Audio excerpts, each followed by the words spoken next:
What disgusted me most about them was their arrogance. The 3 fighters in golden armor climbed my mount like they were on a pleasant hike, as if the foe they faced was a simple-minded beast that needed to be put down. Their words as they neared confirmed as much, casually speaking of their tactics while wondering what sort of prize they would wrest from my corpse.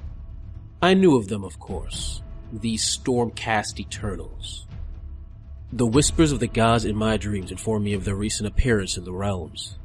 The pets of Sigmar dedicated to a war he had hid from centuries ago. So focused were they on their talk, they began walking past me, mistaking my body for a large boulder. I let them believe this, until the final one passed. Once he did, I struck. My tail whipping out and striking the trailing Stormcast, flinging him towards the mountainside. The other 2 barely turned before I was on them, my axe slicing down, cutting one in twain. The burst of lightning that erupted from the body surprising me for a second. That distraction allowed the second fighter to strike my side, cutting deep into my leg. Screaming in pain, I turned my axe around, decapitating the annoyance. Turning around, I saw the one I had flung against the mountain wall regain his senses. He raised his sword up towards me and began to speak.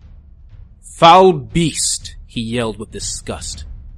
"By Sigmar, I will end your reign of terror on the innocents below."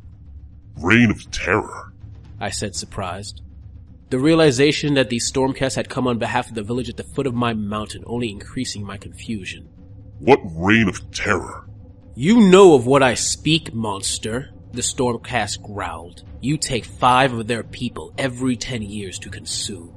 At his words, I laughed, finally seeing the reason for their trespass on my home. "Yes, I do," I replied. "As was the agreement. Those pathetic wretches below came to me, little demigod. They begged me to save them from the armies your god hid from. And so, I did. Every 10 years, when I wake from my slumber, I take 5 to sate my hunger.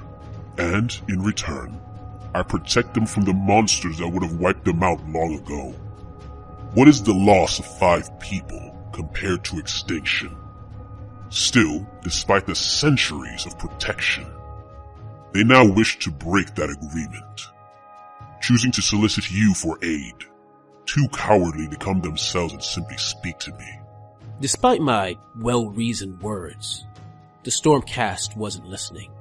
Thinking of his dead kin and his duty, he charged me, hoping to strike me down. Demigod or not, one lone warrior would not be enough.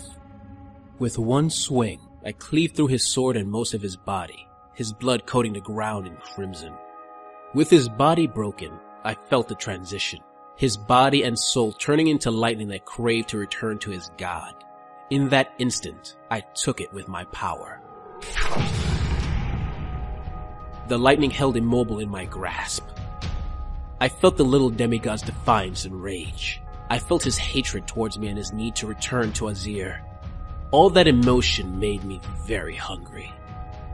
Like I would in a thunderstorm, I absorbed the lightning, consuming his soul and tasting the power of his god. It was pleasant. A meal I could definitely get a taste for. I chose at that point to leave the mountain. More of their Stormcast kin would come, and I had no urge to test myself against an army of the warriors. But first, I would need to visit an ungrateful village, to show the inhabitants the price for breaking a deal with a dragon ogre. Long ago, in the world that was, there existed an ancient race of beings that made a deal with the Chaos Gods to ensure the survival of their race. They would serve the Dark Gods, and in return, their bodies would become effectively immortal, immune to all but the weapons of their enemies. Although they served faithfully, they yearned for freedom, waiting patiently for the end times, believing that the end of the world would free them from their shackles.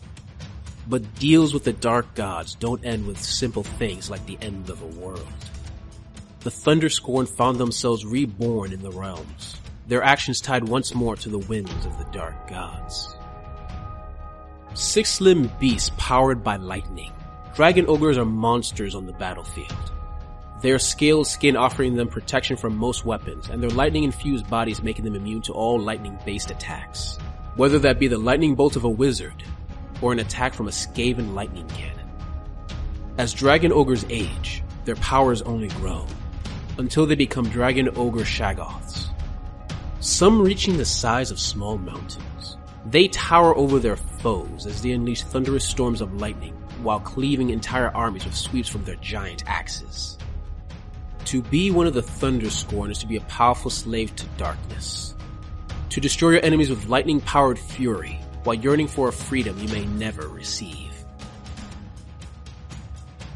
Hey guys, I hope you enjoyed this video about the Thunderscorn in Age of Sigmar, the ancient monsters of chaos. If you like it, please like, subscribe, and comment. And also, consider, if you want, supporting me on Patreon. With the extra money, it helps give me the time I need to work on these stories I love. Anyway, thanks for listening, and see you next time.